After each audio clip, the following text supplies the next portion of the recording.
Welcome, everybody. Thank you again for coming. Got another great opportunity to hear about a very timely event and issue, our relationship with China. And this is hosted by the James E. Holshouser Jr. Speaker Series. I'm Tom Beto, a board member of the series, along with John Rowerdink, Kay Wilt, who's sitting behind me, George Little, Larry Cadell, Stephen Lader, and Jim Busby. The audience today is a mix of Speaker Series founding members, newcomers, and students and staff from this great Sand Hills Community College. Let me also recognize some special folks who are here with us today. Got a couple of our school board members, Pauline Bruno and Ken Benway.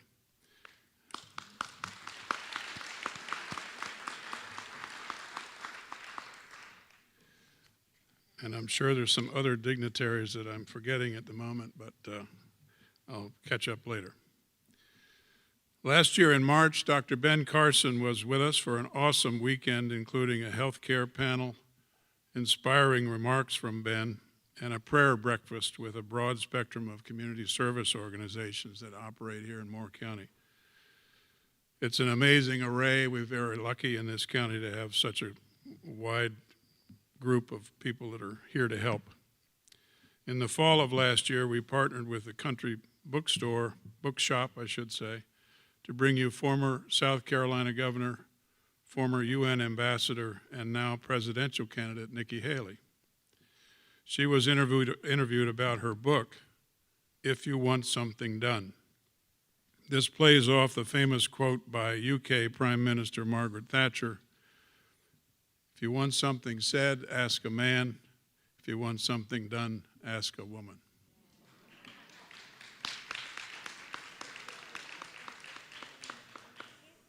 I think I just made half the audience mad and the other half happy. We also had 2 virtual lectures last year by experts on COVID, Nick Ellis, who's here with us tonight, and on property rights.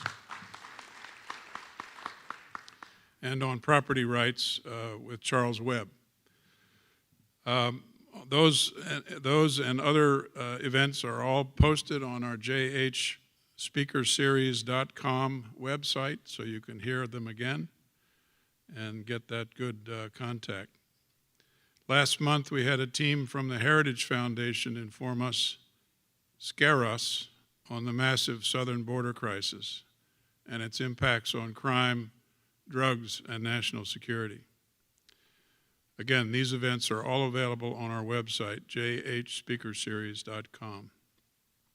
The series is a nonpartisan 501c3 organization that strives to inform on the critical issues of the day. Your ticket purchases, less value received, are tax deductible. The Speaker Series board is proud to honor the legacy of our 68th governor, James Hubert Holshouser Jr., who was inaugurated 50 years ago in 1973 and served with distinction and a get-her-done attitude.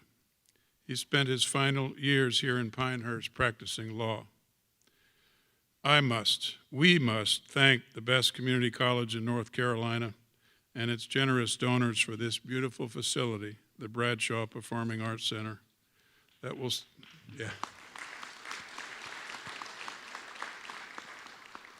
This venue will serve as the permanent home of the Speaker Series going forward.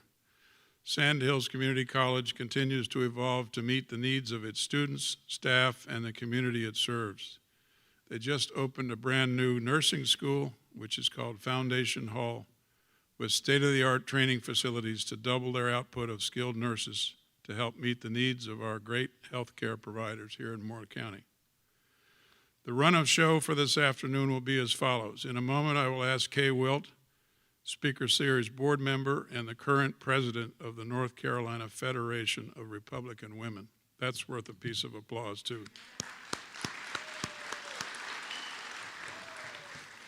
She will introduce today's speaker, Gordon Chang. Following his remarks, there will be plenty of time for Q&A. There's mics in the aisles here, and please get your questions ready. After the program ends, we will have light hors d'oeuvres and refreshments available in the lobby. Those of you who have pre-purchased a book can get it personalized, and additional books will be available for $25. We should wrap up by 7 o'clock. Today's topic is China. There is no more knowledgeable or respected resource on our relationship with China than our speaker today, Gordon Chang, to highlight just how important this issue is right now. Our friends at the Heritage Foundation just published a paper titled Winning the New Cold War, a Plan for Countering China. Very, very timely, and I'm sure it'll be a great resource for all of us. Kay, over to you. I'll let you introduce Gordon. All right.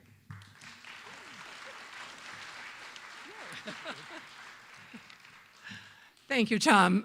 Yes, my name is Kay Wilt, and I do serve on the board of the J.H. Lecture Series. It is my honor to introduce Mr. Gordon Guthrie Chang, international speaker and author. Mr. Chang was born in New Jersey, where he currently resides at Bedminster, so all you golf people know where he lives. He graduated from Cornell Law School and lived in mainland China, in Hong Kong, and in Shanghai for close to 2 decades, where he worked as partner and counsel to 2 U.S. international law firms, and where he was fortunate enough, and I hope Gordon is listening, to meet and smart enough to marry another attorney, the lovely and talented Lydia Chang.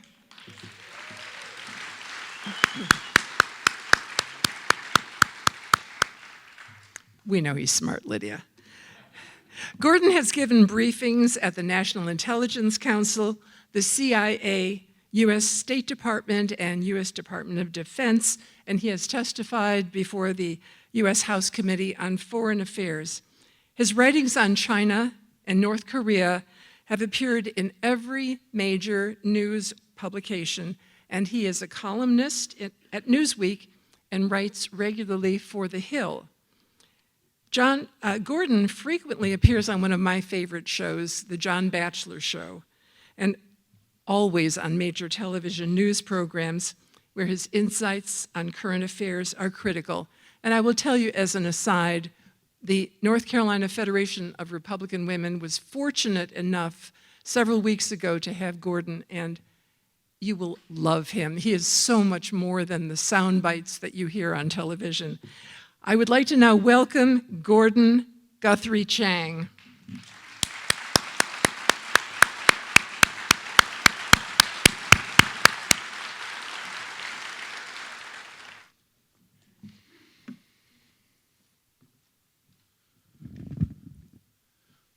Well, thank you, Kay, and thank you, Tom, and thank you all for coming here today. Lydia and I just had such warm welcomes in Moore County, so we really appreciate your friendship, and thank you. On the 22nd of this month, when Xi Jinping was bidding farewell to Vladimir Putin, the Chinese leader, this was after their 40th in-person meeting, the Chinese leader said this, quote, "Change is coming that we have not seen in 100 years. And then he said to Putin, and you and I are driving this change together. So what do these words mean? Well, we should put them into the context of recent developments. Today, the world is changing faster than our ability to understand it. And that means, among other things, that probably some of our assumptions are obsolete. And as a result, we do not comprehend the danger. It feels as if we've just passed an historic inflection point, transitioning from a period of general calm to one of constant turbulence. And in this new era, war can spread fast. War can spread from Ukraine both east and west across the Eurasian landmass and perhaps to North Africa as well. And at this time, war can be of unimaginable devastation. Vladimir Putin, for more than a year, has been threatening to use his most destructive weapons, and he has even put his nukes on high alert. The Chinese, of course, have noticed. Putin has a doctrine, what's called escalate to de-escalate, or escalate to win. And this means threatening or even using nuclear weapons early in a conventional conflict. As I mentioned, the Chinese, the North Koreans, and others have witnessed this as well, and we are hearing threats from them as well. So for instance, beginning in July of 2021, China threatened to incinerate both Japan and Australia. Periodically throughout this century, Chinese generals and political leaders have made unprovoked threats to destroy American cities. Last March, China's military promised, quote, worst consequences for any country that came to Taiwan's assistance. The Chinese and the Russians are working together because they see the world in the same terms. They see that their interests coincide. And that means they both want to take down the United States and they want to take down the existing international system. Both China and Russia have grand territorial ambitions. So Vladimir Putin wants to annex neighbors to reconstitute the Russian Empire. Xi Jinping, for his part, wants to annex the world and the near parts of the solar system. And yes, that does sound ludicrous, but no, I am not exaggerating. So we should start with planet Earth. On July 1st, 2021, Xi Jinping gave a speech to commemorate the centennial of the founding of China's ruling organization. And he infamously said that he would crack skulls and spill blood of anybody who stood in his way. But in more significant and in more chilling language, he also said this, quote, the Communist Party of China and the Chinese people, with their bravery and tenacity, solemnly proclaim to the world that the Chinese people are good at not only taking down the old world, but also good in building a new one. And by these words, Xi Jinping was trying to impose China's imperial-era system, where Chinese emperors believed that they not only had the mandate of heaven over Tianxia, all under heaven, but that heaven actually compelled them to rule the entire world. Now, Xi Jinping has been using these Tianxia themes periodically throughout this century, and so have his subordinates.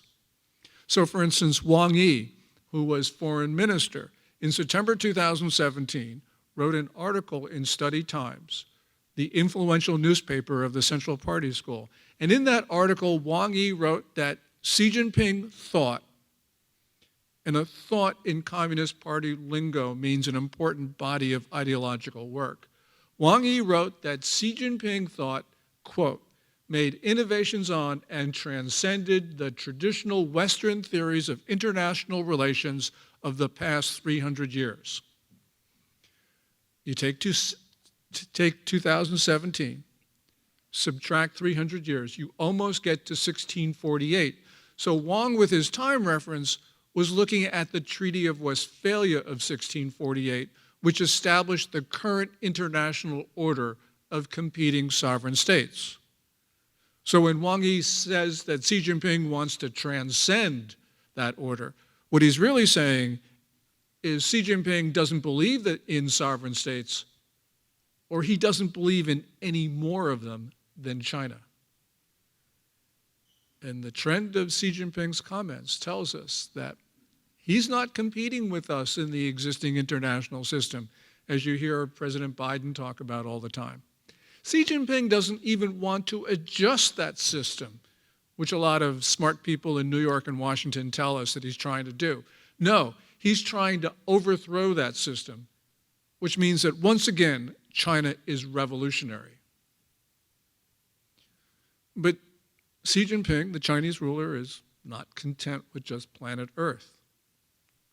Since 2017, his officials have publicly talked about how the moon and Mars are sovereign Chinese territory.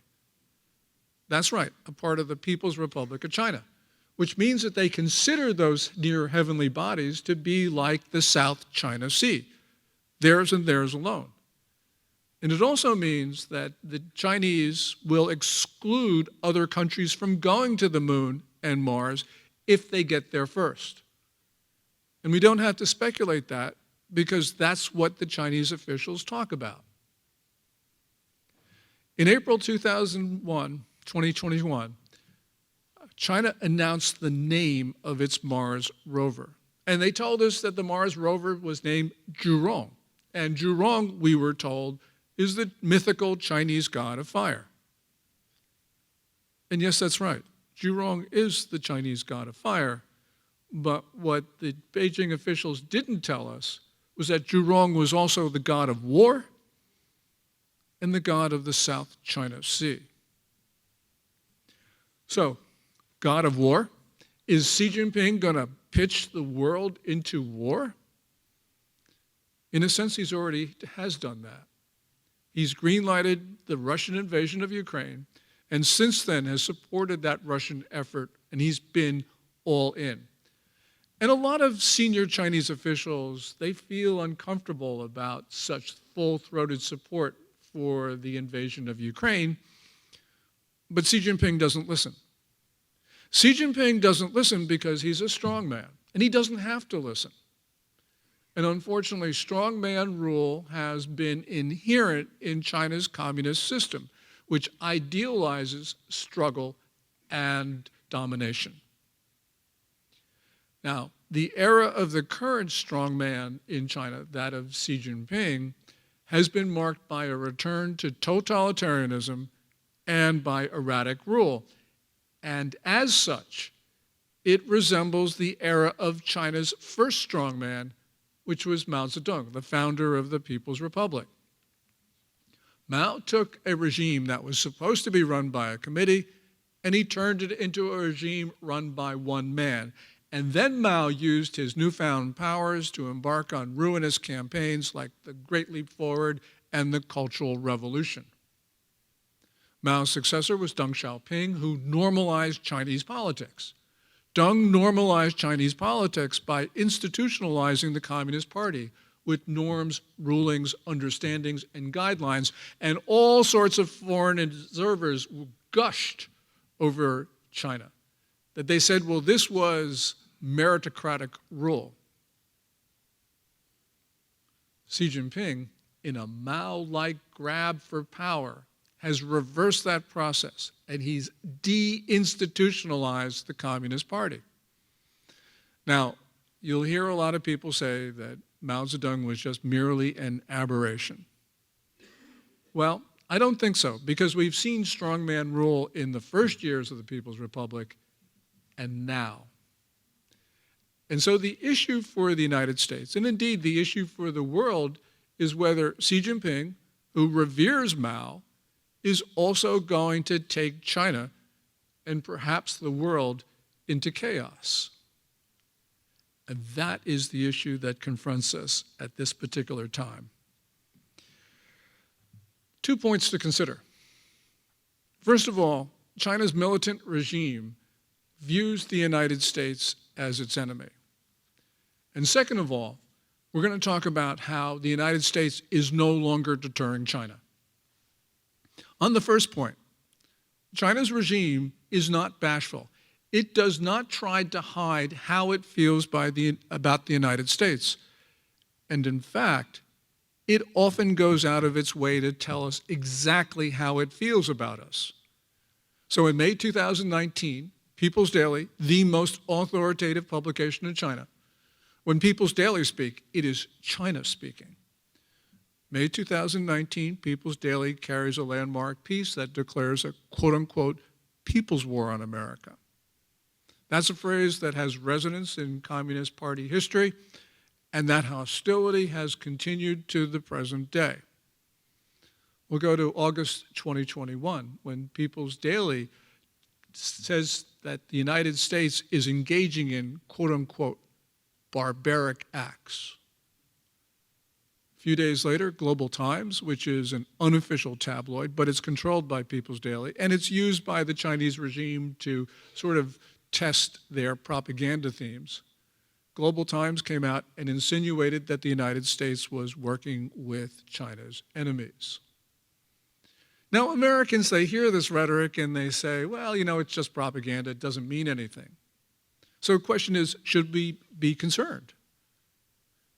We should absolutely be concerned, because what China's regime is doing with this strident anti-Americanism is it's establishing a justification for a strike on the United States.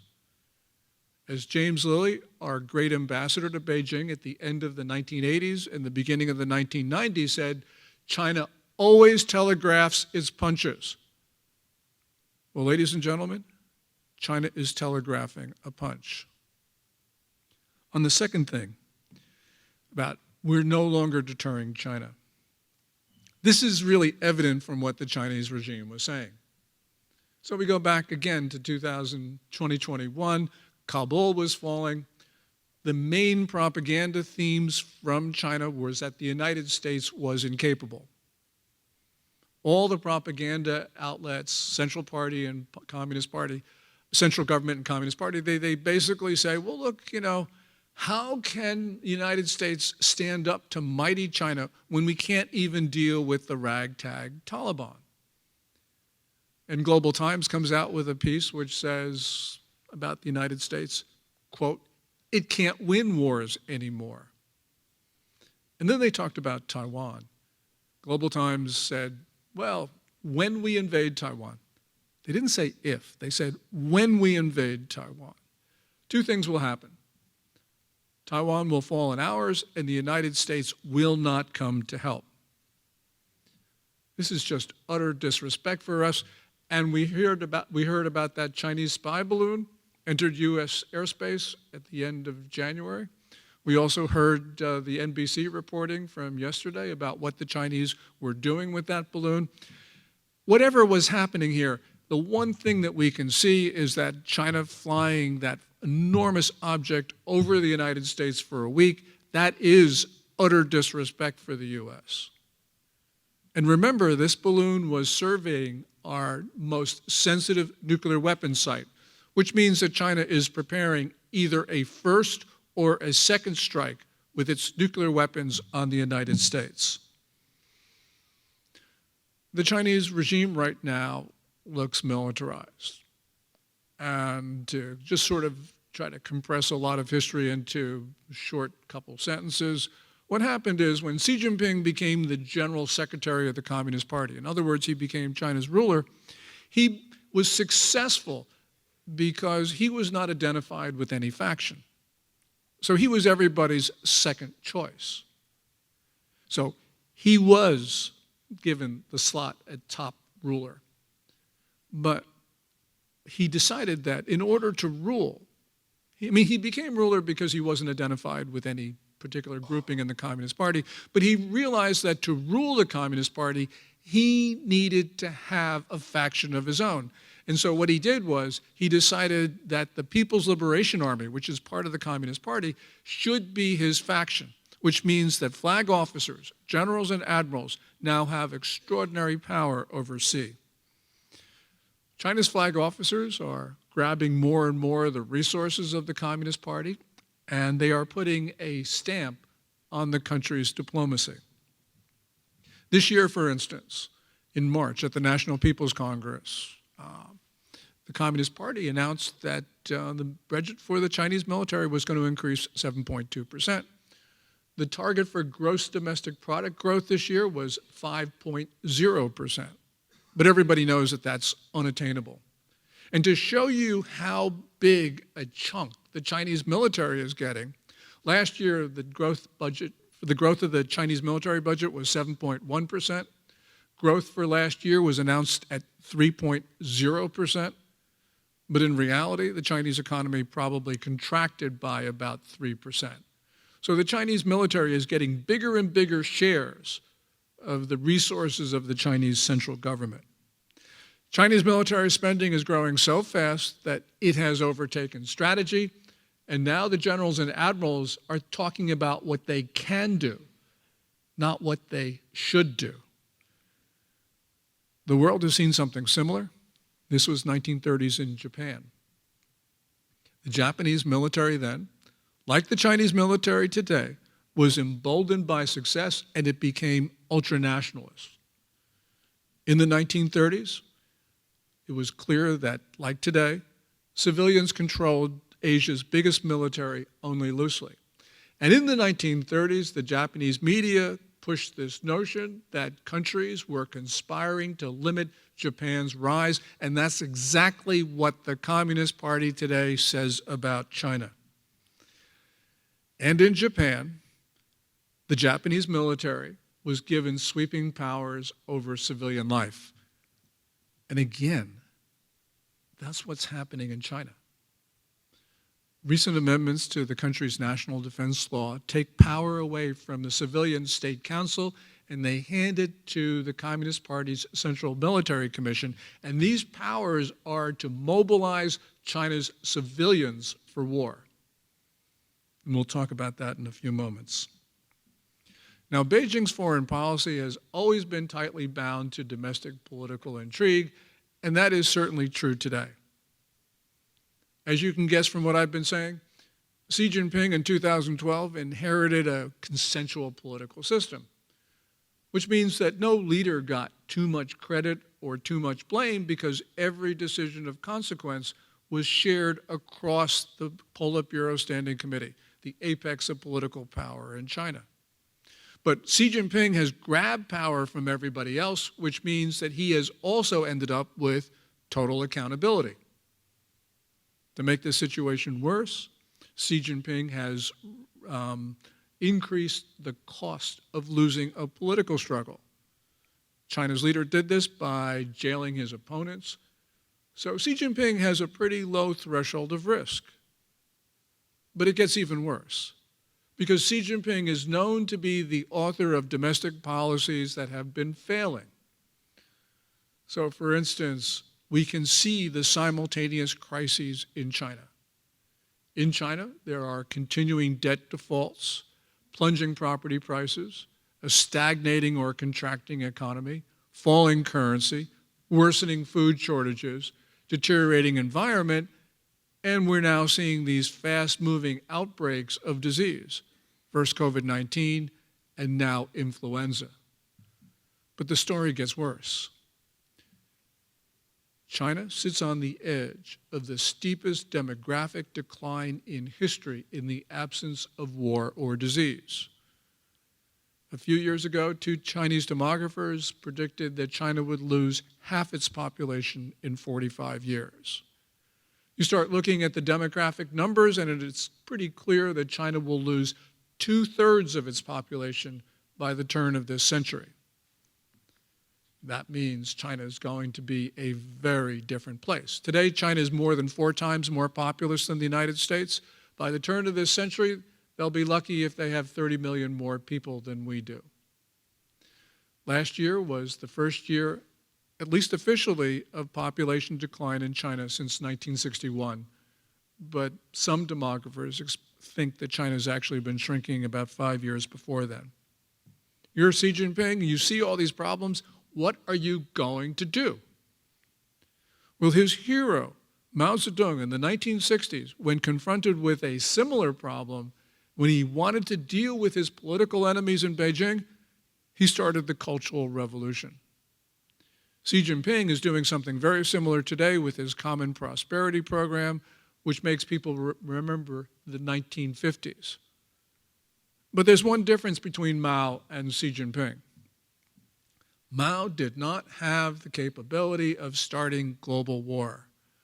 Today's despot, he certainly does.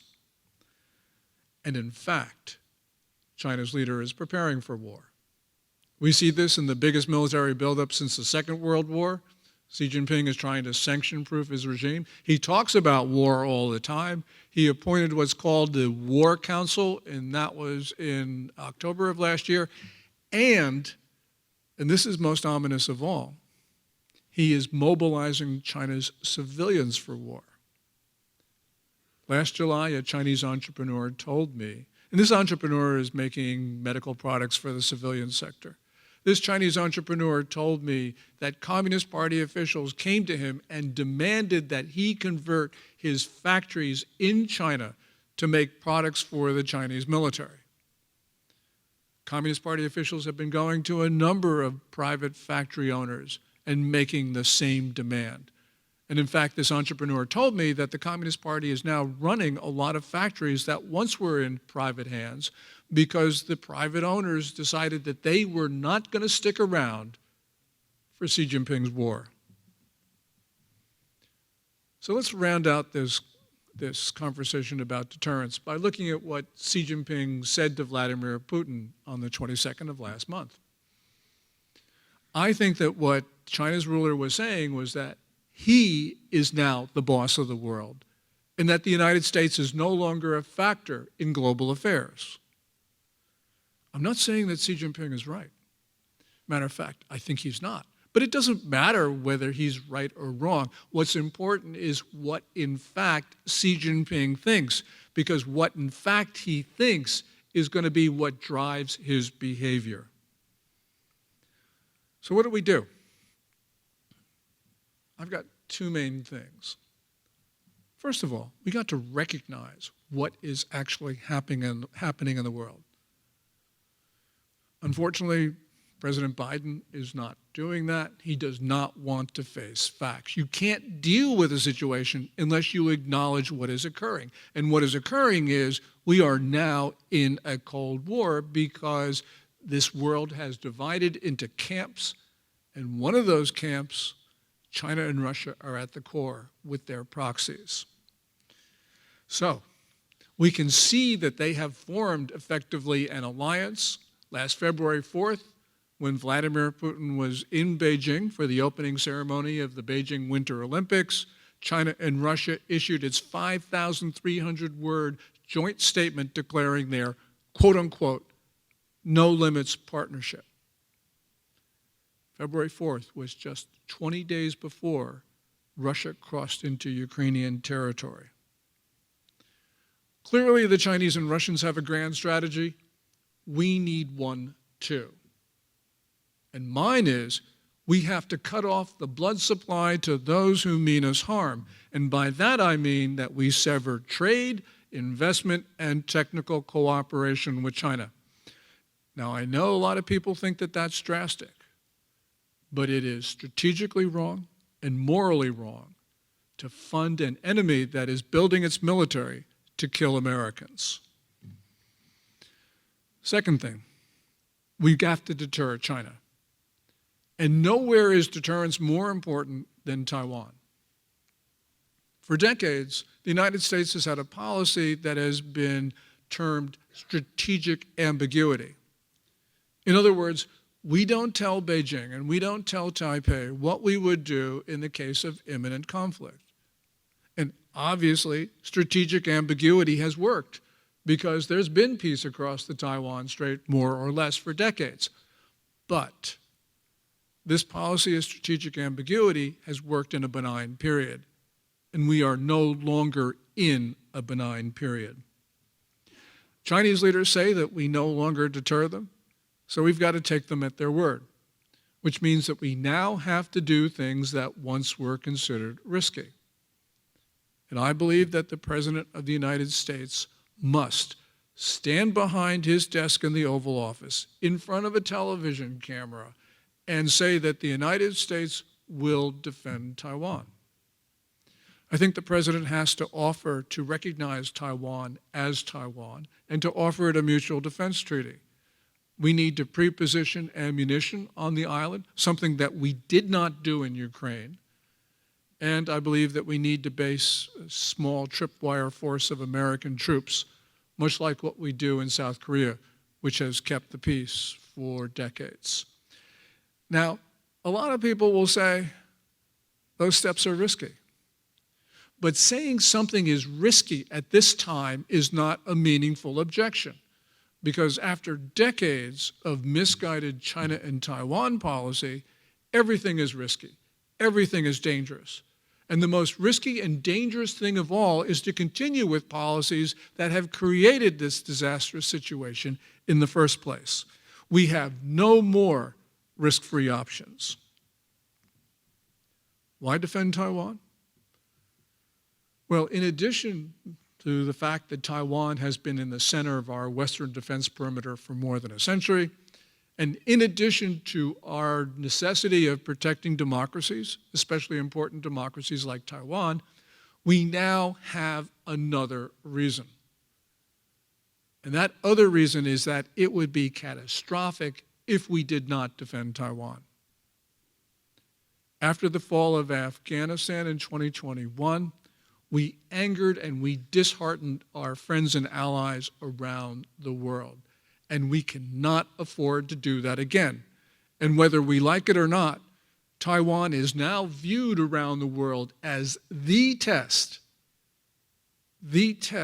of American credibility and resolve. As the world is now focused on Eastern Europe, it's critical that we maintain peace in East Asia.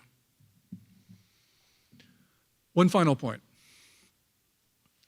Jim Holmes of the Naval War College a little while back told me that this moment resembles 1937.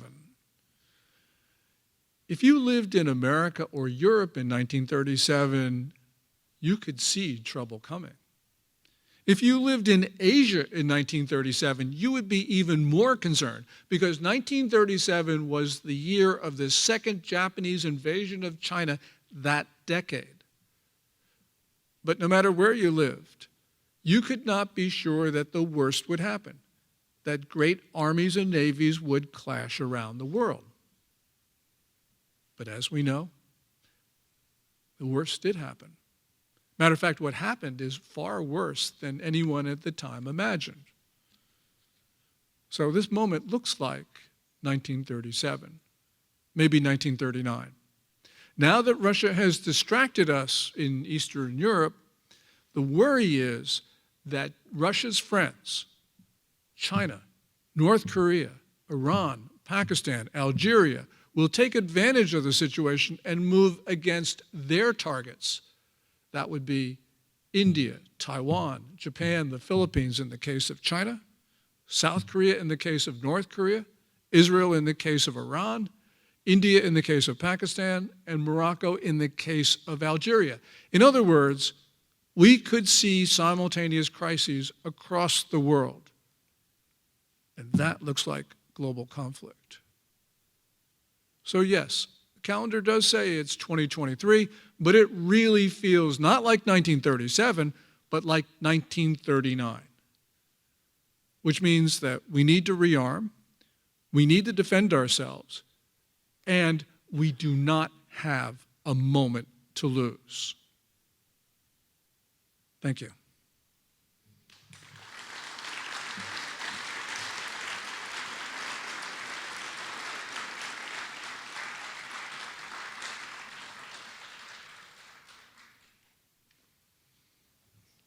First question over here, I guess. Thank you very much. You spoke of China not being afraid to hit the United States first. Now, I'm curious, do you see that as being a literal strike on American soil? And if so, how do you see that in the form of a nuclear strike, or do you see it putting troops on our soil, or what would that look like for us, please? That's an important question.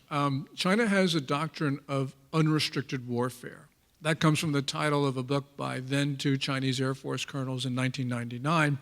And essentially, unrestricted warfare means exactly what it sounds like, using any tactic at all to undermine and take down America. So, fentanyl. When we have the statistics for last year, we will find that more than 80,000 Americans died from doses of illegal Chinese fentanyl. Now, people may say, oh, those are just Chinese gangs, they're criminals.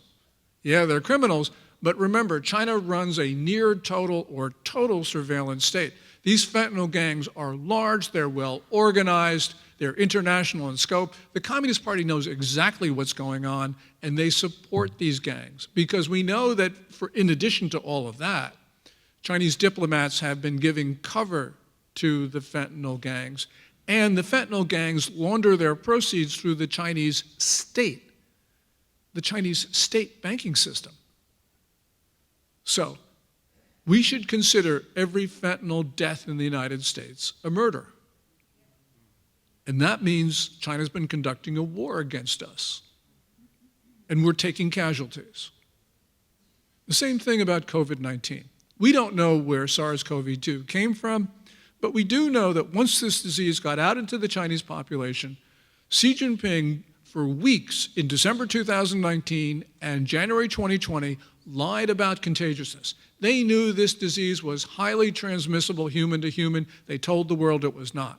And while they were locking down their own country, and I know lockdowns are controversial, but by locking down their own country, they were saying to the world, we think this is an effective way of stopping disease. So while these bastards were locking down their own country, they were pressuring the United States and others not to impose restrictions on arrivals from China. And those arrivals from China took a disease that should have been confined to the central part of that country and made it a global pandemic. And that's more than 1,100,000 Americans who have been killed. And each of those 1,100,000 Americans, that's a murder. This seems to me like war.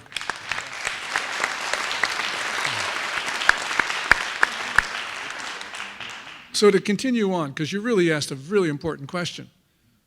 When the next war comes, or the continuation of the war, however you want to phrase this, China will spread the disease. They'll turn off our lights. They'll turn off our water. They'll detonate bombs in shopping centers. The first day of a war in Asia, ladies and gentlemen, is going to be fought in North Carolina and the other 49 states. It's coming here. Yes, sir.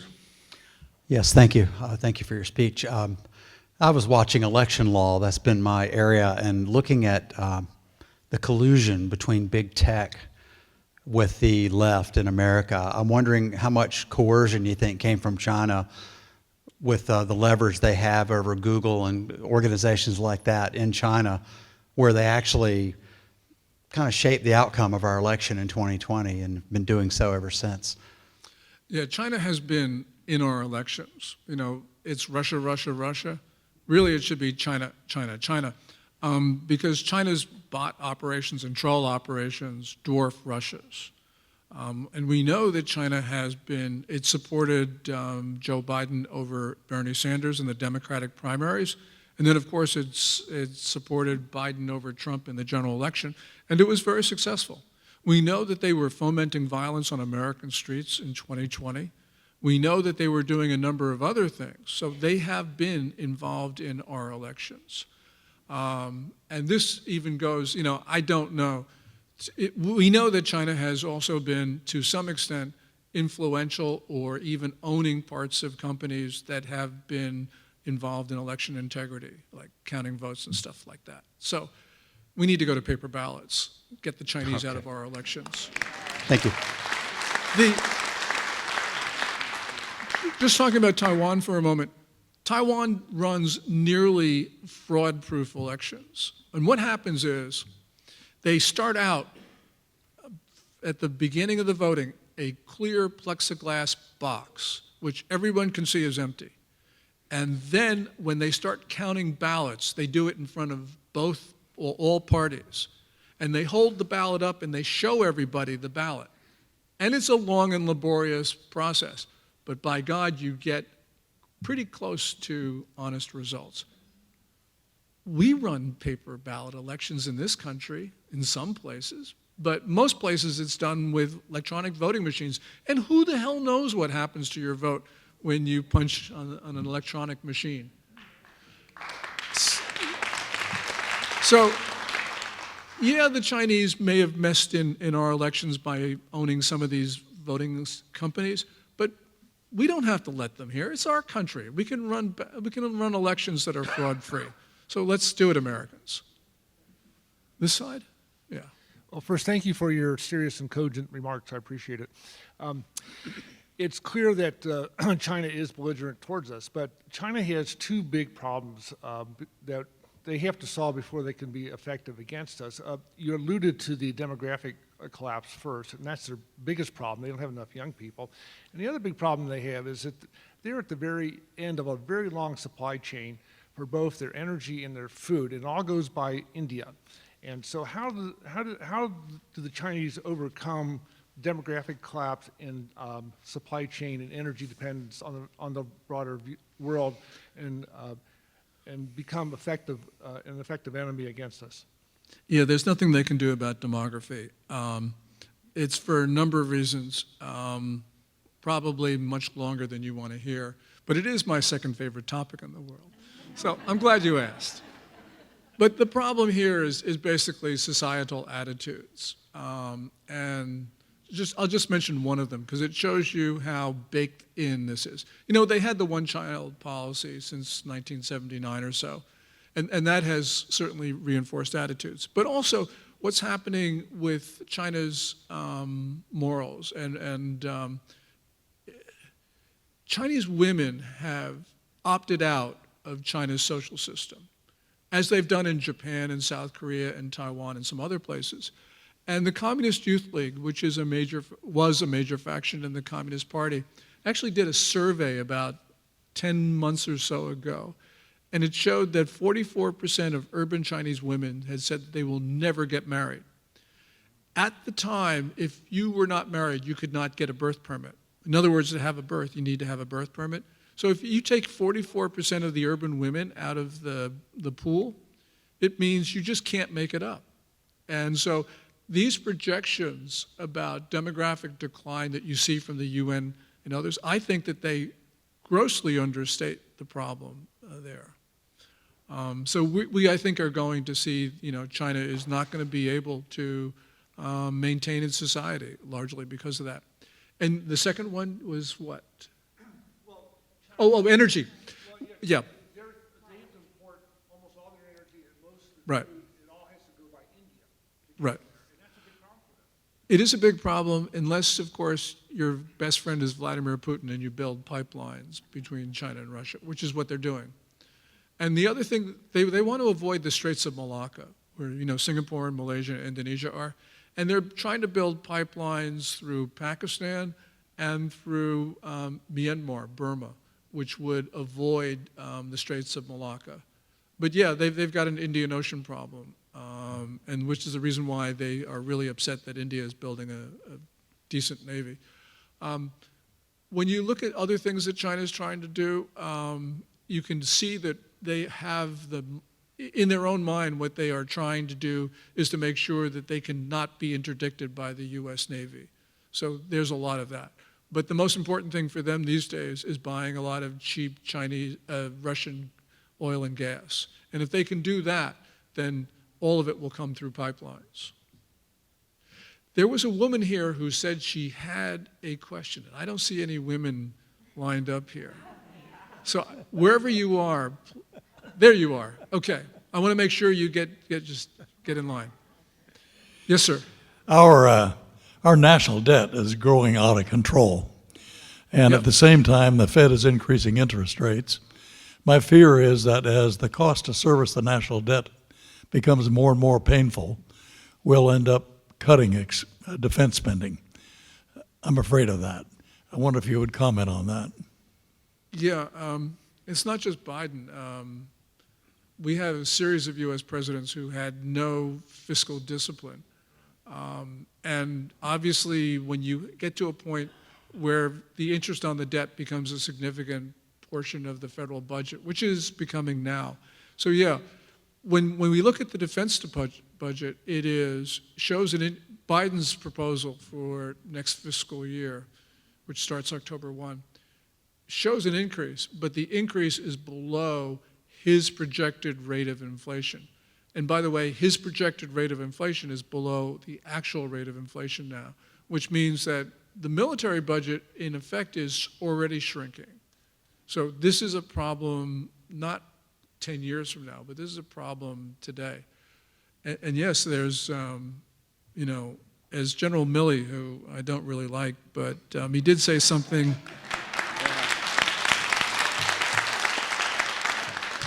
I shouldn't get started about Milley, especially what he said yesterday. But he did say, in all fairness to the idiot, that he did say that preparing for war is expensive, but fighting a war is much more expensive. And he's absolutely right about that. But he's not willing to, I think, the problem is he's not willing to make that case vigorously with the person he works for. And so we have a military right now which is a lot less capable than it seems for a lot of reasons, which Milley is responsible for. But that you didn't ask that, so I'm not going to indulge myself. Yeah, the Navy. Our Navy today is something like 291 ships. It is scheduled, this is unbelievable. The Chinese are building ships like, China has already more ships than we do. I mean, not only surface ships, but submarines. But we are planning to shrink the size of the Navy. And this is, I can't believe it when China's rapidly turning out destroyers and submarines and aircraft carriers. The Navy right now, as I mentioned, is about 291 vessels. It is scheduled to contract to 280 vessels in 2027 when they start to build some more. What's going on is the Pentagon, those geniuses, have a theory called divest to invest. In other words, because they can't afford, you know, your point, sir, what they want to do is they want to take ships out of service. So they're decommissioning hulls in order to pay for research and development and what they call the weapons of the future. And the geniuses at the Air Force are planning to do this, are doing the same thing. As a matter of fact, would be farther along in the process were it not for Congress, which is just stopping them. But for instance, the Air Force's most capable fighter is the F-22. And Air Force generals want to decommission F-22s, take them out of service to pay for the sixth generation fighters. You know, so what they want to do is they sort of assume, well, if we fight with China, it will be somewhere no earlier than 2027 and probably in the mid-2030s. And my feeling is, if we fight with China, it's going to be sooner rather than later for a number of reasons, and that's a really complex subject. But the point is that we are making ourselves less capable to defend our friends and allies and partners and to maintain peace and stability now when it's really critical to do it. If we get through the next 2-3 years, maybe even the next 5 years, we're going to be okay for a number of reasons. But we're not going to be okay if we are making our Navy and our Air Force in particular less able to deal with the challenges that exist. The Navy right now cannot meet mission. You won't hear any flag officers say that because if they said that, they would lose and that would be the end of their career. But that's the case. And we know this because of these disasters that periodically occur in the Navy, like the 2 fatal collisions of Arleigh Burke destroyers in 2017 in Asia, killed 17 sailors, the fire at the Bonhomme Richard in San Diego port. These things don't happen in the absence of a failure of management. And in the Navy right now, which is a very troubled institution, they're trying to make good what's occurred, but it takes a long time to remedy the failures of decades of management in the Navy. And so we have, and the Navy is absolutely critical because if there's a war with China, it's going to be fought primarily by the Navy. So we've got a really critical situation over the next 2 or 3 years, maybe the next half decade. And they've got all the wrong things. Just to wrap this up, General Mike Minahan, who is the Air Force's chief of the Air Mobility Command, actually wrote a memorandum that was leaked on January 27th where Minahan says, my gut is that we're in a war with China by 2025. And at the time that that was leaked, people were saying 2025 is a long time away. Well, or you know, is close in. But I think it could be well before 2025. We need to deter China. And I do hope that the pinheads who run the Pentagon, both in a uniform and not, do get their acts together. Remember, this spy balloon, just to take an example, it entered territorial airspace of the United States on January 28. According to reporting, which is probably true, the Pentagon didn't notify the commander-in-chief until 4 days later. This balloon is enormous. As they say, it's the size of 3 school buses. And it goes into the US airspace and it's surveilling our military installations, and nobody thinks that they should tell the Oval Office that this Chinese spy balloon is in our country? I don't understand why President Biden didn't fire Lloyd Austin and Mark Milley because of that. There has to be accountability in the Pentagon, and there's none.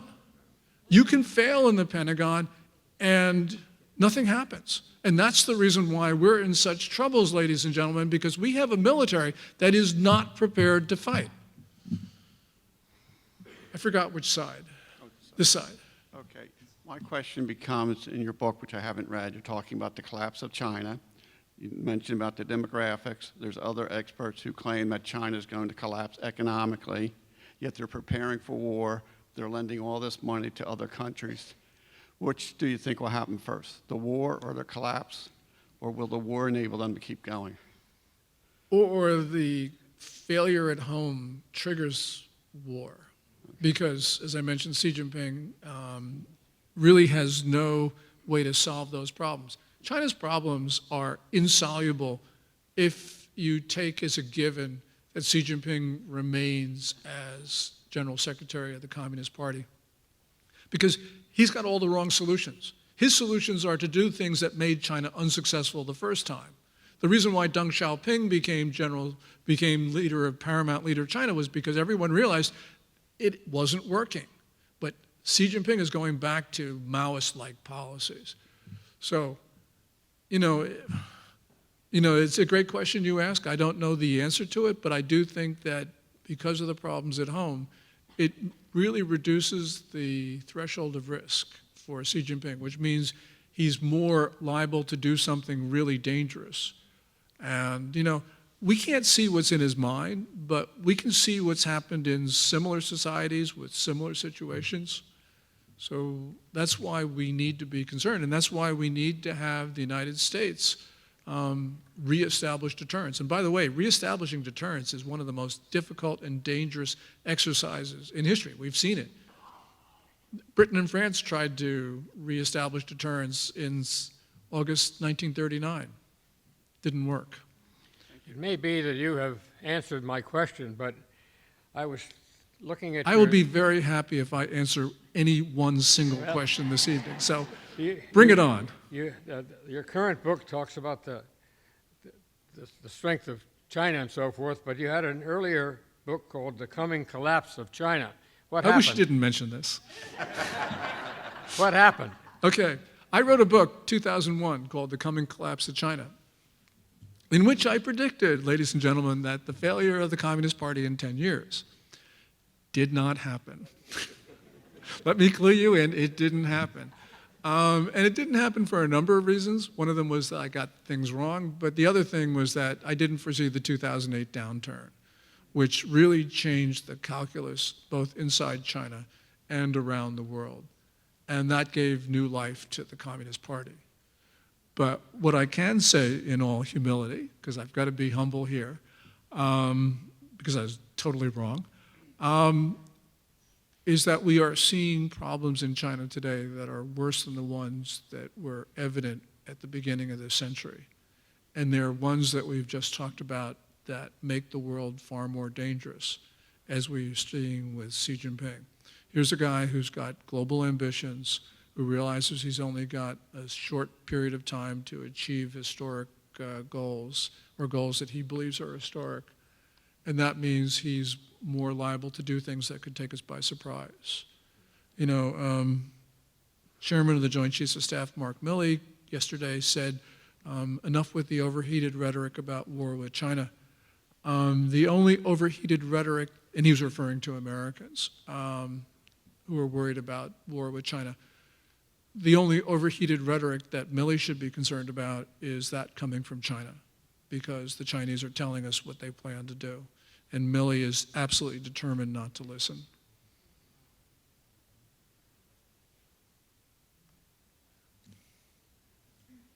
Here's the man with the great stories. That's right. I've lived abroad in Far East for a long time, and lived and worked with people. I was in the oil industry. I went over originally in the Air Force, and I decided not to come back. Please use the microphone. I got to talk closer? Yeah. Oh, I'm sorry. But I've lived over there, and I've seen the way things work. I'd like to have your comment about Taiwan, Israel, and South Africa were blowing nukes off in the 70s off South Africa. Okay? The Israelis have the nukes, and the Taiwanese have them too. They can really give a bloody nose to China. Number one, there's 27 million people there, and they know they're toast if the Chinese come in there. And that's going to be a significant thing happening. Taiwan is a mountainous nation that's honeycombed. It's like Switzerland and a couple other places in the world where they're prepared. And the bad thing about America is we refuse to be, if you're in a fist fight, the first punch has a devastating effect, and that gives you a big advantage. We always wait for the other guy to get us, and then we refuse to try to win. We negate our power by just holding on and reserving, and that's where we have to change this attitude of people if we're going to survive. And if you don't understand that the Chinese people, I'm a Buddhist, okay? They're doing away with this Falun Gong, this Buddhists, the Christians, the Uyghurs. They're taking body parts out of their people before they even kill them. And they're selling those body parts to India. And if that's the way they treat their own people, what the heck do you think they're going to do to us? This is a serious thing, and the same thing when he was talking about fentanyl is another thing that should have never been going. But the only other thing I'm going to add real quickly, I hope I don't lose my train of thought, is a personal friend of mine is Bill Gertz. Bill Gertz has read a lot of great books, but he wrote about the Chinese and the Russians taking our satellites down. Now all of a sudden, people are paying attention. You know, nobody's going to be able to use their ATMs here if you knock the satellites, and that's exactly the warfare that we have faced us right now, and it's very serious, and we keep letting up and getting off the subject. So I just hope we finally take a grasp and to be proactive. There are a lot of really important points that you mentioned. Let me just hit a few of them. One of them is South Africa had nuclear weapons and gave them up. Taiwan, we forced them to stop their nuclear weapons program because we said that we would defend them. But Taiwan could develop the bomb maybe 6 months, maybe a year. But in the situation that they are in right now, they don't have 6 months or a year. And so the United States has a special responsibility because we told them not to defend themselves.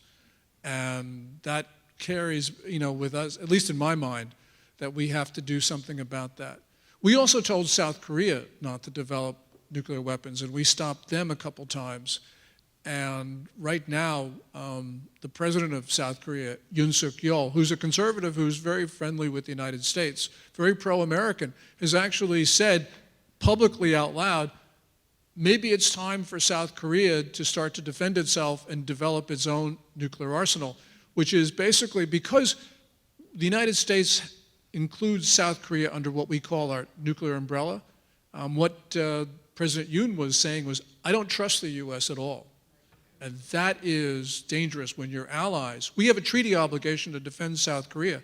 When our allies say that they don't trust us, it means that we're by ourselves. So, those are important points that you raised. One other thing. I think the Taiwanese have cheated. I think they have them. They have cheated a number of times, and we've caught them. And you know, we allowed China to proliferate nuclear weapons technology. We did this. We let them arm North Korea. We let them arm Pakistan. Then China used Pakistan to sell Chinese nuclear weapons technology to Iran, to Libya, maybe to Iraq, Saddam Hussein's Iraq. And we didn't do anything to stop them. But we stop our own friends and allies from defending themselves. This is just hideous policy. And one other point that you mentioned, sir, about body parts.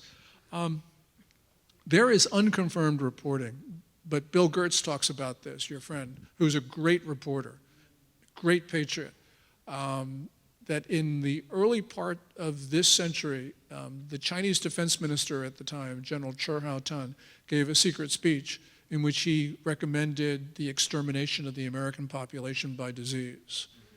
And we don't have confirmation of this, but a number of people have reported it and actually believe it to be true.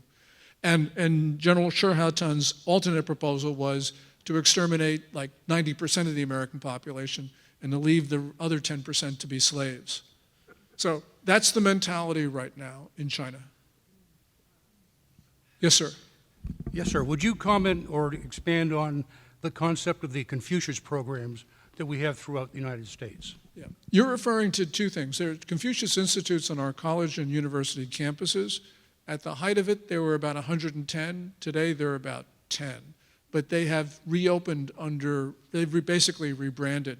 These are part of the Communist Party's United Front Work Department, basically to subvert the United States.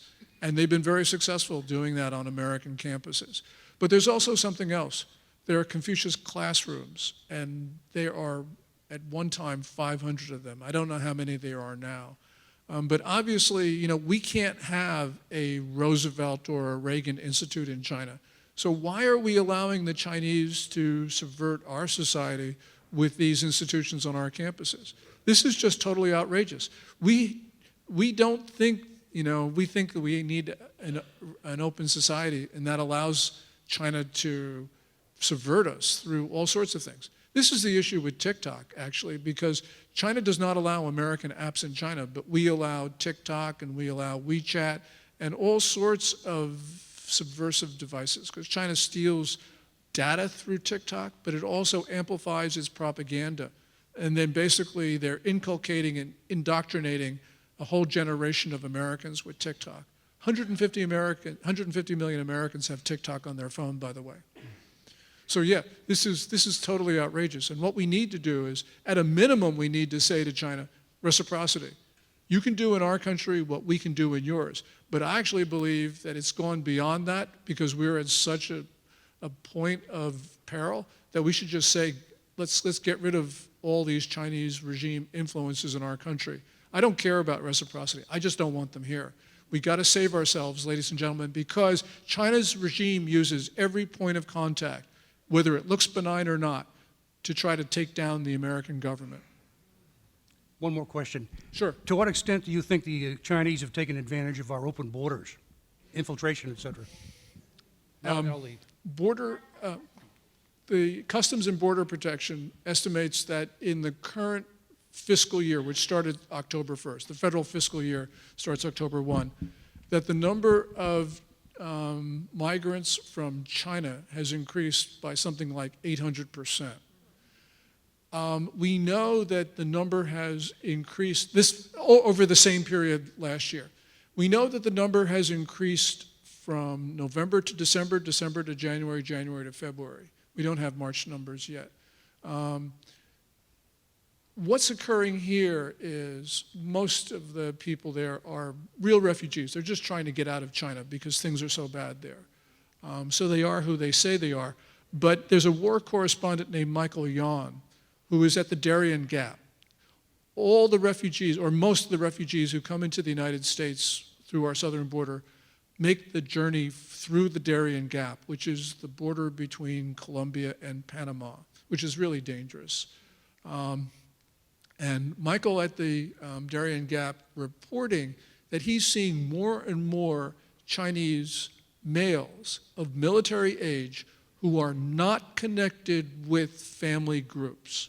And my sense, and it doesn't take a rocket scientist to understand this, my sense is that what we are seeing is the Ministry of State Security and the People's Liberation Army are filtering saboteurs into our country through our southern border.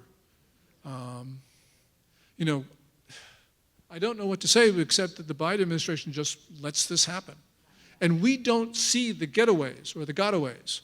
So really what we have is China putting saboteurs into our country, I believe, for waiting for the day that there is war with China. And as I mentioned on that first day, this war is going to be fought on our soil, and those guys are going to be detonating explosives, taking out our substations, who knows what. But they're here, and we're not defending ourselves. Finally. Hello. Hi. I kind of intrigued him when I asked him to sign my book that I had a question that had haunted me for 25 years, and I was hoping that you could answer it. Back in the 1990s, I found myself working for a very, very large law firm, and we did 12 congressional investigations with the Clinton administration. The nation was allowed to become consumed with the Monica Lewinsky scandal, which was frivolous, to what I believe was the real cover-up. And that was the selling of our military secrets by the Clinton administration, partially to fund the 1996 campaign, and then the selling afterwards, in their second administration, through our Commerce Department. It became known as Clinton-gate and Commerce-gate, but this investigation was really allowed to die after the trade mission with Ron Brown on the plane went down in Bosnia with a couple of key witnesses. The Commerce Department knew that it was such a severe scandal that they themselves asked for a judgment to be made against them quietly, and they ended up paying a $900,000 fine, of which, of course, was our taxpayer money. So I have wondered for these 25 years, had that investigation gone through and the American public had really become knowledgeable of how our nation and our trade secrets were being sold to the Chinese, would we have been able to have avoided all of these, or not all of these, but many of these issues that we are so concerned with now? As I said, that troubles me every day. I have been very aware since 1996 of this infiltration of so many of our institutions. So if you could think, going back 25 years, if we could have had knowledge of this, would we have had the will to change it? Thank you. Thank you for that question. We know that during the Clinton administration that L'Oreal was allowed, this is I think, at least in the open source, this is the most serious of the incidents. L'Oreal, space company, Hughes and such, was allowed to sell technology to China. It basically allowed China to launch American satellites, and therefore they learned about a number of things. One of those things allowed them to develop what are called MIRVs, multiple independently targeted reentry vehicles, which basically means that one missile carries more than just one warhead, it carries 10. And China's DF-41, which is I think their longest range intercontinental ballistic missile, now carries at least 10 warheads, thanks to L'Oreal, thanks to the Clinton administration, which permitted this to occur. There was also, of course, things that we don't know about, at least in open source, like Johnny Chang, I think was his name. Obviously, very close connections with the Clintons, obviously dumped a lot of cash into Clinton re-election campaigns, was obviously up to no good. We don't know the full extent of that story, but we do know the US defense contractors. And we know that the Clinton administration did something else, which is otherwise inexplicable, and that is the Clinton administration knew that China was selling valuable technology to Pakistan, and sometimes even just transferring it for free. And there were a number of incidents that Clinton decided not to go after China for what was an obvious violation of its agreements with the world, China's multilateral obligations. I don't know what to say. We don't have the proof, maybe largely because of the reason that you mentioned. But if we did, I think that we would find that China's military is built with American technology that was sold for campaign contributions during the Clinton years. Thank you. So you can begin thinking about your answer. My question is ultimately, what can I do? So thank you for being here. Thank you for sharing your information, especially about your American and Chinese international relations. But from a local level, and tomorrow many of us are going to be blessed to have you also at the More Republican Women Luncheon. What can I do? What can we do locally to educate? Are there resources that you can direct us to that we can begin to disseminate among our constituents, because we're going into a pretty volatile election season? Thank you. It just so happens that tomorrow I'm going to talk about my 7-point plan on what we need to do. But since you asked, I can't resist. Basically, what I want to do is I want to cut off trade, I want to cut off investment and technical cooperation. And just think about why this is important. We Americans, with federal money, basically taught Chinese military researchers how to manipulate coronaviruses to make them more dangerous to humanity. And we did that at the Wuhan Institute of Virology. In 2014, President Obama imposed a federal moratorium on the funding of gain-of-function research. By the way, this is North Carolina. This research was being done at the University of North Carolina by Robert Barrick. Yeah, let's go there next. So Obama imposed this federal moratorium on the funding of gain-of-function research on American soil. So what did a guy named Anthony Fauci do? He outsourced gain-of-function research to the Wuhan Institute of Virology. And twice in 2021, in response to questions from Rand Paul, Fauci said, don't know anything about this. Well, unfortunately for Fauci, and I believe that in a Republican administration there should be the Justice Department looking at this, there are 2 published scientific papers from 2016, 2017 by researchers at the Wuhan Institute of Virology, which specifically discuss gain-of-function research. And both of those papers specifically acknowledge funding from the National Institute of Allergy and Infectious Diseases, which, by the way, was headed by a guy named Anthony Fauci. So Fauci committed perjury. Either committed perjury or he had no idea what his institute was funding, in which case both of those were, I think, firing offenses. Fortunately, he's taken himself out of the line of fire now. But the point is, this guy taught China how to manipulate coronaviruses. And Fauci says, well, it wasn't SARS-CoV-2 that I taught them how to do this. Well, it doesn't really matter. Once you teach someone how to manipulate a coronavirus to make it more dangerous, then it doesn't matter whether it's SARS-CoV-2 or something else. We had COVID-19 because we taught them how to do this. And we taught them in a facility which obviously looked like a military one. The American people, especially those who have lost friends and relatives, you should be angry. You should be furious.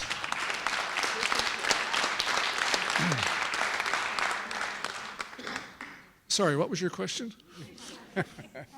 Yeah. Okay. Okay, 7, that's right. Okay. Basically, it's cut the bastards out. Get them off of our farmland. In Oklahoma, which is not far from here, Chinese parties are illegally growing marijuana. Okay, no big deal. But they're also basing human trafficking operations on their farmland. And we don't know what else is going on there. But in Oklahoma, you got pieces of farmland in the middle of the Great Plains. You got Chinese building fences. Okay, everybody builds a fence in Oklahoma, but in Oklahoma, the Americans build fences to keep people out. The Chinese are building fences to keep people in. We got to get these guys off our farm and ranch land. They do not belong here. And my view is we expropriate all of this property. If there's no crime going on, we pay them fair value. But if they're committing crimes on this land, we forfeit it under federal forfeiture statutes.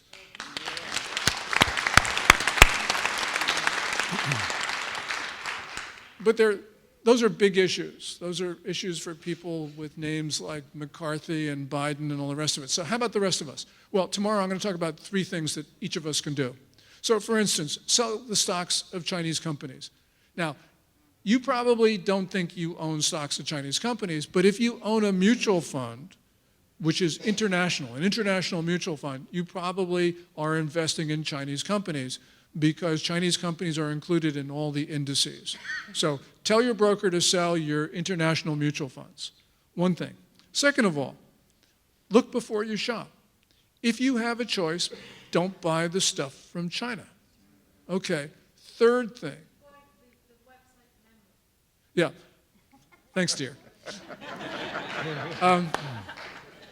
And the third thing is demand that websites include what's called cool information. That's COOL, as in country of origin labeling. Senator Rick Scott in Florida has been pushing this legislation, and this is important so that we know what things are going on. My wife, who sometimes shops, tells me that she's seeing more country of origin information on websites. And she does it by, first of all, just scrolling through all this stuff. But you know, they now got deer, Mammoth. Well, Mammoth has all American-made products. It's Amazon for patriots. But also, even on Amazon, which is the website for non-patriots, you can scroll and you can take an object.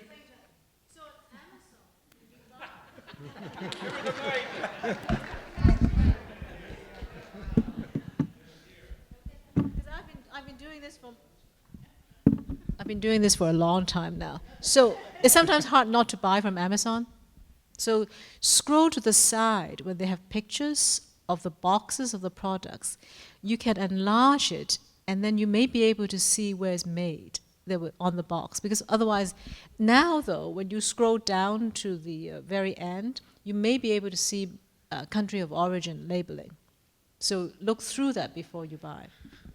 And when you search on Amazon, search, for example, electric shaver, put in the word made in USA, then there are more things that made in USA will pop up in your search results.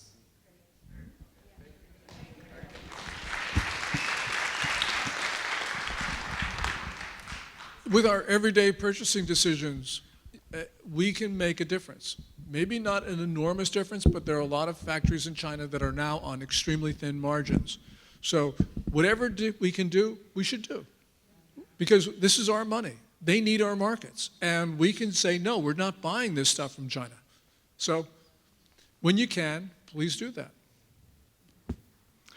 Thanks for sounding the alarm loud and clear. My question is Joe Biden compromised to the point that we cannot do anything? All of these solutions that you're talking about, is Joe Biden compromised and not going to allow our defense to be formed? Okay, great question. And give this guy a round of applause. Let me give you a sort of a longish answer to this because there's a lot going on here. There's 3 things that we got to worry about with Biden. And just one is corruption, just plain money. Second is blackmail. And third, the guy's an idiot. So Always has been. let me run through those. As Miranda Devine at the New York Post has written a series of great articles about this. And something that happened last month, which I thought was fascinating, and that is the spokesperson for Hunter Biden's legal team actually talked about this $1.3 million payment from the Chinese energy company CEFC. And the spokesperson for Hunter Biden said, well, the Chinese company gave Hunter Biden this money as, quote, good faith seed funds, unquote. Now, one of my sins is I practice law, and I can tell you that nobody is going to hand over, any money as good faith seed money. It just does not happen. So essentially what I think was that the spokesperson for Hunter Biden confirmed that Hunter Biden was corrupted, because corruption is the only explanation for handing that money over. Now, there was, in Miranda's reporting, there was a bank account for Hunter, one for Hallie Biden, another for James Biden, and another which was just quote-unquote Biden. So money always leaves a trail, and we will find out. What we might not find out is what really worries me, which is the second thing, which is blackmail. Hunter Biden is a troubled individual by his own admission. He's been on Chinese soil with his dad when his dad was vice president.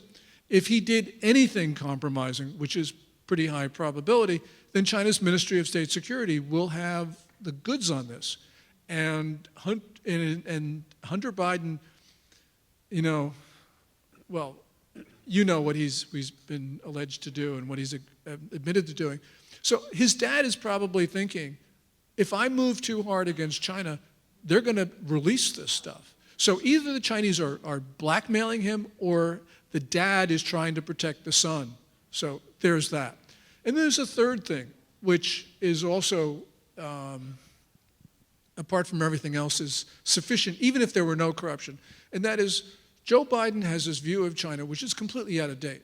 And we saw this during the campaign, because you remember Joe Biden in 2019 saying words like, the Chinese are going to eat our lunch? Come on, man.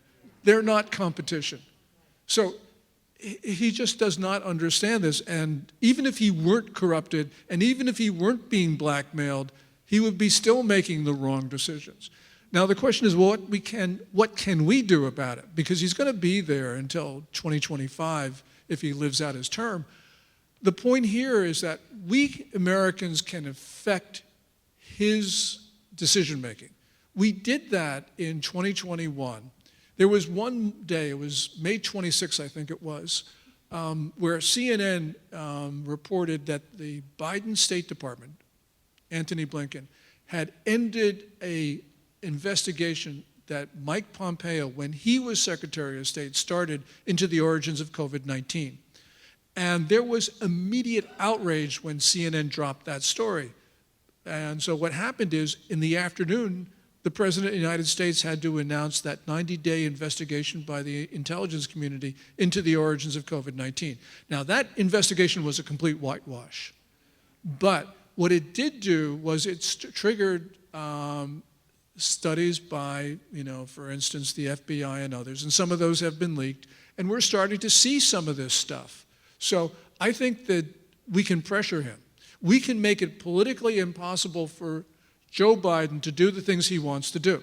Now, it's going to take a lot of effort on our part, but we can do it. And obviously, we have to do it because we only got one country, and there's no place else we're going. So we got to defend this country, which means we got to put as much pressure on it. Remember, there's a Republican Congress now. I mean, the Republicans control the House. They have investigative power. We're going to learn a lot of stuff. James Comer, the chairman of the House Oversight Committee, is starting to look into the Hunter Biden money stuff. And that's why we are starting to learn stuff. And remember, we're going to learn more and more as time goes on. So we have to use that pressure. It's not easy. It's not a perfect answer, but it's the one thing, and it's the only thing that we can do right now. And so we have an obligation to ourselves to do that. Make it politically impossible for Biden to do what he otherwise would do. Yeah. Over the last year, China has been spectacularly successful in undermining the reserve currency status of the dollar. And what do you think happens next with that issue? Okay, really complicated issue. The United States derives a lot of its power because countries around the world want to hold the dollar. And 40% of the world's commercial transactions are conducted in dollars. far in excess of the number of transactions or percentage of transactions that American companies participate in. People want to use the dollar for a lot of reasons. There have been a number of reports, Saudi Arabia being pressured by China to accept renminbi for oil and gas. There was last week, or was it this week, Brazil and China announcing an agreement to use the renminbi or the Brazilian real in trade between Brazil and China, which cuts out the dollar. And there's been a lot of hand-wringing about it. There's only one country that can dethrone the dollar, and it's not China, and it's not Russia, it's us, with this point over here about crazy spending. And so clearly it's on us not to run these trillion-dollar deficits, because that creates inflation, which devalues dollars, and which makes the dollar less desirable to hold. China can't dethrone the dollar, and the reason's very simple. They've got to they have a non-convertible currency. The renminbi is not convertible on the capital account, and it's not really convertible most of the time on the current account even, because they're not adhering to their own rules. China's got a real problem. It's got a weak currency. So these countries, they are willing to accept renminbi or trade in renminbi for trade between the two countries. If they need to buy stuff from China, they're willing to take renminbi. You know, Brazil, selling iron ore, is willing to accept Chinese currency because Brazil buys manufactured goods from China. But it's not going to take very much of the Chinese currency because it's a weak currency, it's not administered fairly, and you have to have a fair administration currency. You have to have faith in the people who administer that currency that they'll do that fairly. No one trusts the Central Bank of China to do that. And also because the currency is not convertible. So yes, China will make some inroads, but it won't make them as much as they'd like. With Brazil, Biden did his best to make sure that Bolsonaro, who is the president of Brazil, not get elected. And so Lula da Silva, who is now the president of Brazil, who's out and out leftist, doesn't like us, got elected. Biden elected Lula. So Lula now agrees with China to use the renminbi.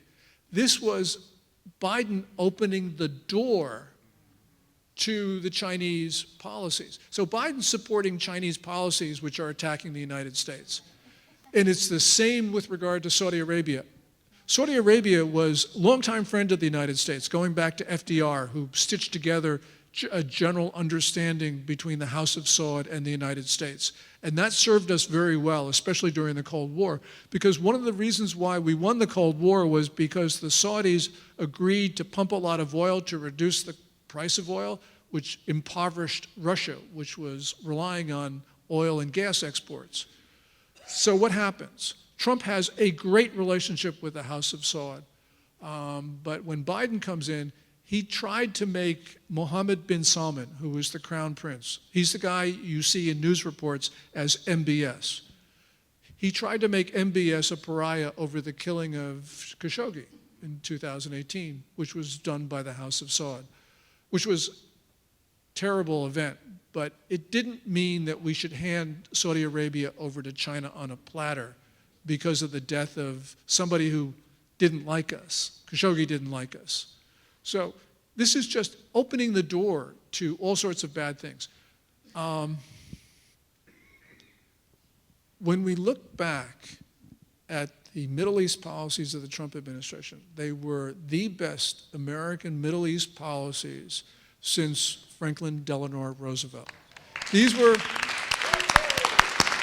the Abraham Accords were historic, and Trump, if they were fair in Norway, would have given him the Nobel Peace Prize, because Trump did more for peace than the 5 previous recipients combined with the historic Abraham Accords.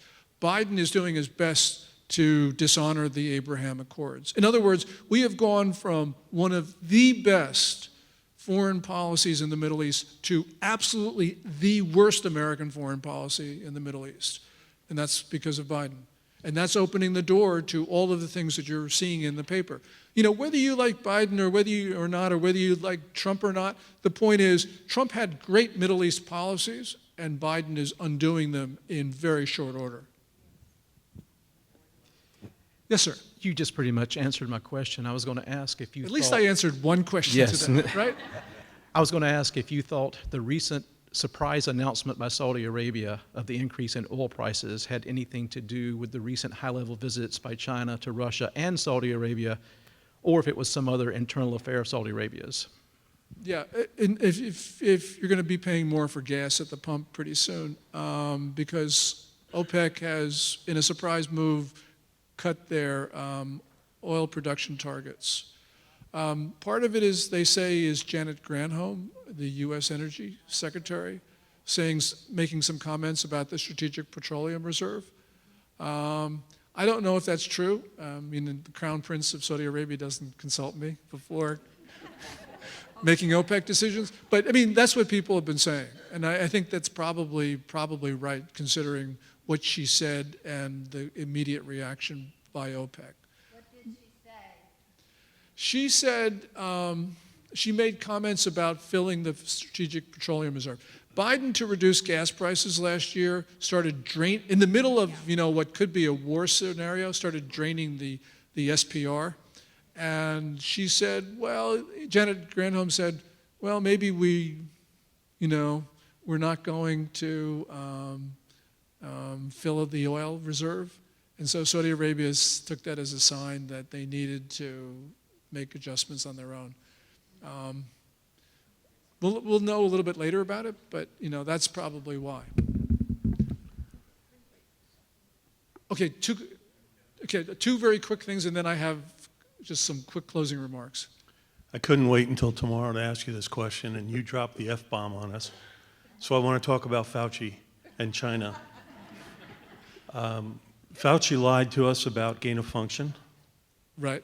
Fauci lied to us about a crazy bat who gave us COVID-19. I'm sure of that. And Fauci lied to us about a vaccine that was going to work.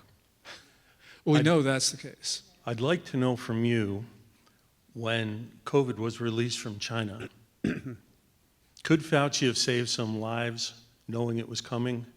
And was he complicit with China's action toward Absolutely. it? He knew why this disease was coming out of the Wuhan Institute of Virology. He had to know. He funded it. So he could have said to Trump, look, you got to shut this down because this is a Chinese biological weapons program and the disease is coming this way. And by the way, the reason why all this stuff happened 3 years ago, the reason why I continue to talk about it is because Chinese military researchers are working on what they call specific ethnic genetic attacks. In other words, pathogens that will leave the Chinese immune but kill everybody else. So the next disease from China is going to be so much worse than COVID-19. And that's why we need to hold Fauci accountable, and that's why we need to rethink a lot of things. You talked about the taking back of the farmlands from the Chinese, and you also talked about if they did these unfavorable acts in the world about eliminating trade and financials. Is it possible to also eliminate the debt that we have to them? No, we shouldn't. Yeah, it's possible. Any country can repudiate debt. The reason why the U.S. prospered was because Alexander Hamilton decided to honor, American debt. So we don't have to repudiate the debt from China. But something is, we just talked about COVID-19. Why are we not demanding reparations from China? I mean, Trump talks about this, and I think it's absolutely right. We have to deter, going back to this point, we have to deter China from spreading the next disease, because as I mentioned, that next disease can kill a lot of us. So right now, Xi Jinping has known, he's killed 6.8, 6.9 million people worldwide, and nobody's imposed any cost on China. So if you're Xi Jinping and you're a bad guy anyway, you're thinking, well, why don't I spread the next disease? Because no one's imposed cost the first time, so let me do it again. And that's why we need to impose reparations on China, which means seizing their U.S. Treasury holdings and a lot other stuff. So yeah. My wife says that I always got to end on an optimistic note.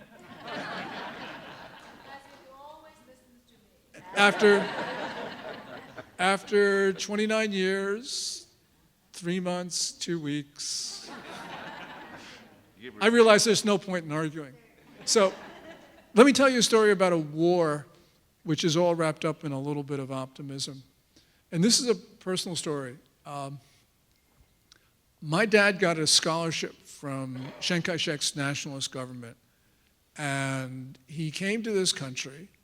First of all, he flew over from Western China, over the Himalayas, and then boarded a Liberty ship in India, which went all the way down to Australia to avoid Japanese submarines. And the Liberty ship landed in San Pedro, the port of Los Angeles, in February 1945, just before the end of the war. He took the Transcontinental Railroad to get to Ithaca, New York, Cornell, where he got his master's degree in civil engineering in 1946. And just after that, Mao Zedong's communists took over China. But a very generous America allowed him to stay. So my dad was in this country, and he took his engineering degree, and he opened up a 4-table Chinese restaurant in Keansburg, New Jersey, which is a dilapidated seashore town, which in the garage of this small home, which the restaurant completely failed. So my dad then took his engineering degree and got a job at the public utility. When he turned 55, first day that he was eligible for early retirement, he took it and he opened up a Chinese takeout. And in this Chinese takeout, eventually was successful, which became a small Chinese restaurant, which became a bigger Chinese restaurant, which my dad then took some of the money out of the restaurant and bought a building in the town in which he lived, which is Madison, New Jersey, and he sparked the rejuvenation of the town center. And that's the American success story. The reason why I tell this was because my dad never missed an opportunity to vote. My dad never missed an opportunity to tell my 3 sisters and me what a great country America is. And he would always say that China was his birthplace, but America was his home.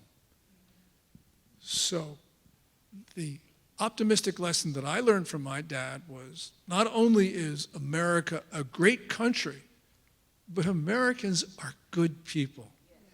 So I want to thank you all for defending the country that my dad loved so much. Thank you.